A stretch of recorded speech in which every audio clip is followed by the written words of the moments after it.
Please remember that all the opinions in the show are those of the host and should only be taken as food for thought. We're in no way telling you to do anything.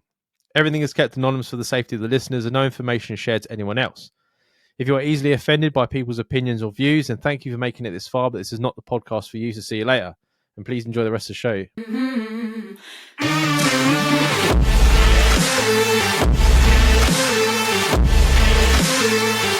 Thank you for the words of encouragement, and I'm volunteering now at the charity shop. Hopefully that will lead me to into a more paid job. I fancy a customer who is regularly visiting the shop, and I'm not sure how to approach it. When she comes in, I turn into a 4-year-old child and can't communicate. Should I try to make an effort and see if she feels the same way, or should I stay professional? As you know, I have no experience, so I'm scared to take that step. Do you think, because it's a voluntary job, you're not getting paid? Would you consider it the same responsibilities? Like, because obviously there's no you could get fired from it, but there's no what and. Oh, I slept with a customer and.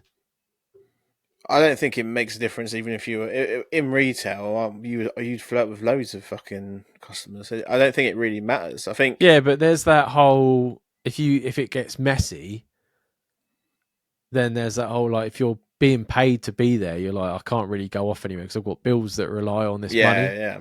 Yeah. There's less holding you there. Yeah. Whereas if you're in a volunteer this guy's basically job, there for the experience, isn't he? And that's it. Yeah, and volunteer job. If you volunteered one place before, then someone else will take you as well. Yeah. Me being the dog I am, I would go for it straight away and not even think about it. And then if it ends up messy, just hope she never comes in the shop again.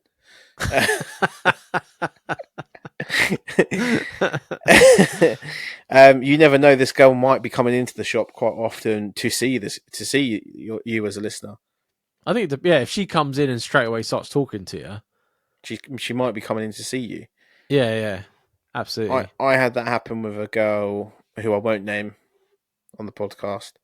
I met her at a house party with my mates, and I was just working at Co-op then, started, and she used to come in. I'd figured out she lived in fucking Puttridge, which was fucking miles away, really, from the house when you're walking on foot where she was living. Yeah, but she was coming in every night. Every night I was on shift, and I didn't put 2 and 2 together for about 2 months. Then as soon as I figured out what was going on, I was in there like a shot. You should sit to her and be like, saved you some legwork, love. I'll just come to you. Yeah.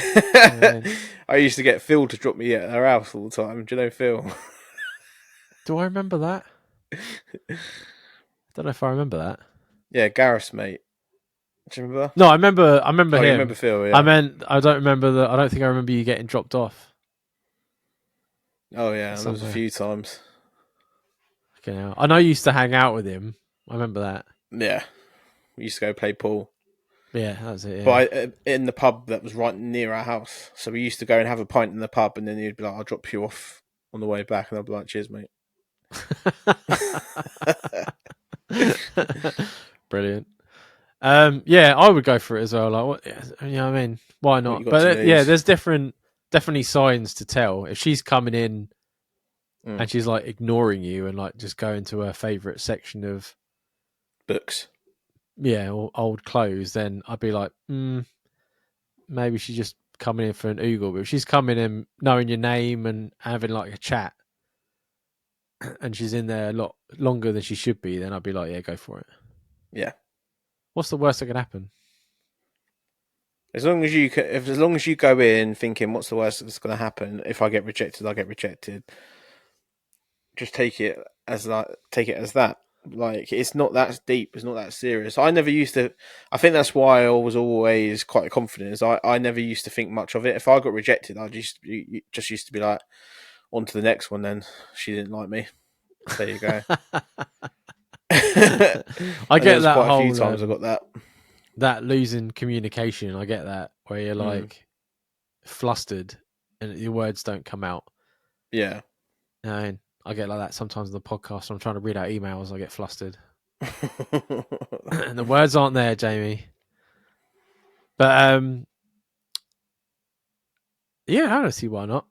I think how much are you going to get in a charity shop? I mean, it's going to be a lot of old people. Exactly. There's no like, and it's as he said, he's not planning it to be there forever.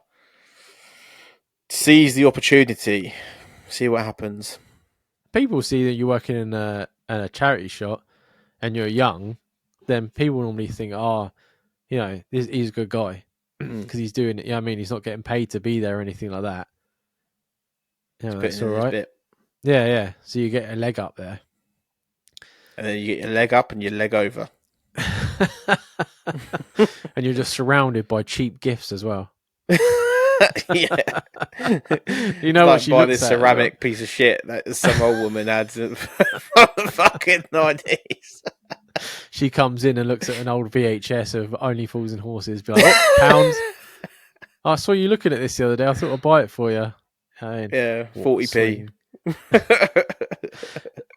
Charity shops are, I don't know if they're in now, but a few years ago they were coming back in. Like loads of people were going into. My younger brother loves a charity shop for some reason, like clothes. A lot of people go there for the retro clothes. Yeah, there's a place in Edinburgh that when we went for my birthday, he wanted to go in there. Mm. And one thing, I don't like the smell. Yeah, it's like musky, isn't it? It smells like Yeah. someone's wardrobe. And then it was all color coded, which threw me right off.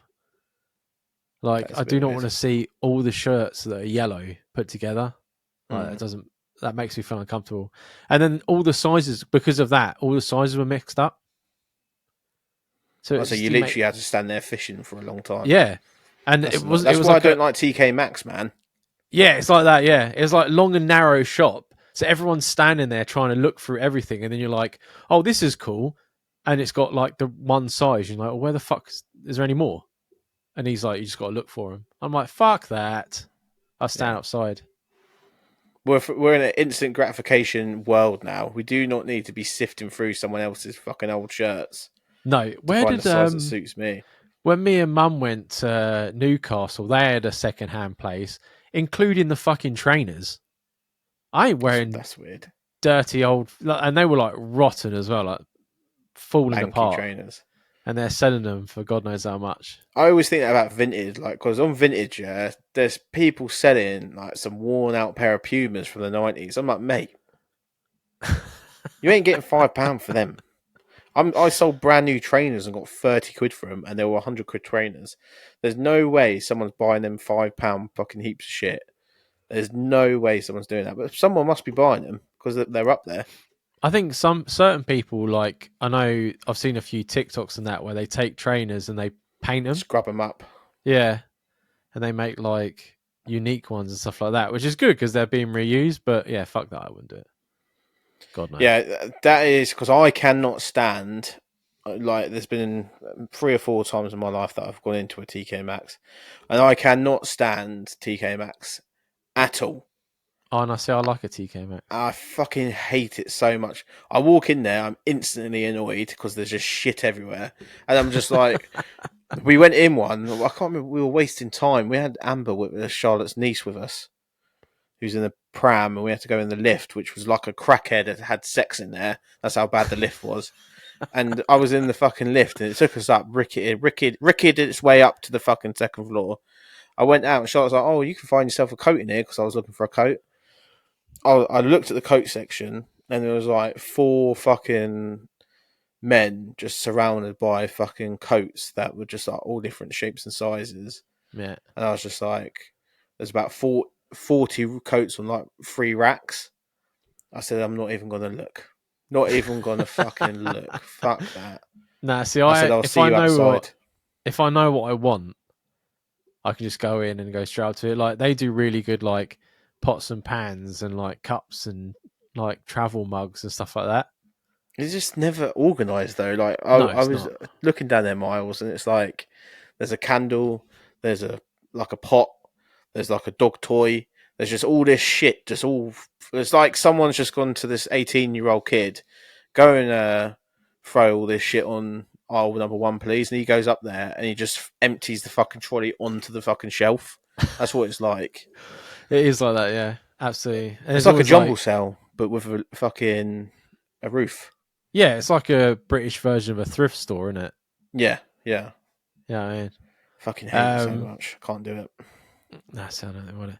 But yeah, go for it, man. Like, what you got to lose? I mean, she's not gonna unless you can, fuck it up massively. She's not gonna stop coming in there. No. You know what I mean? So well done on the job.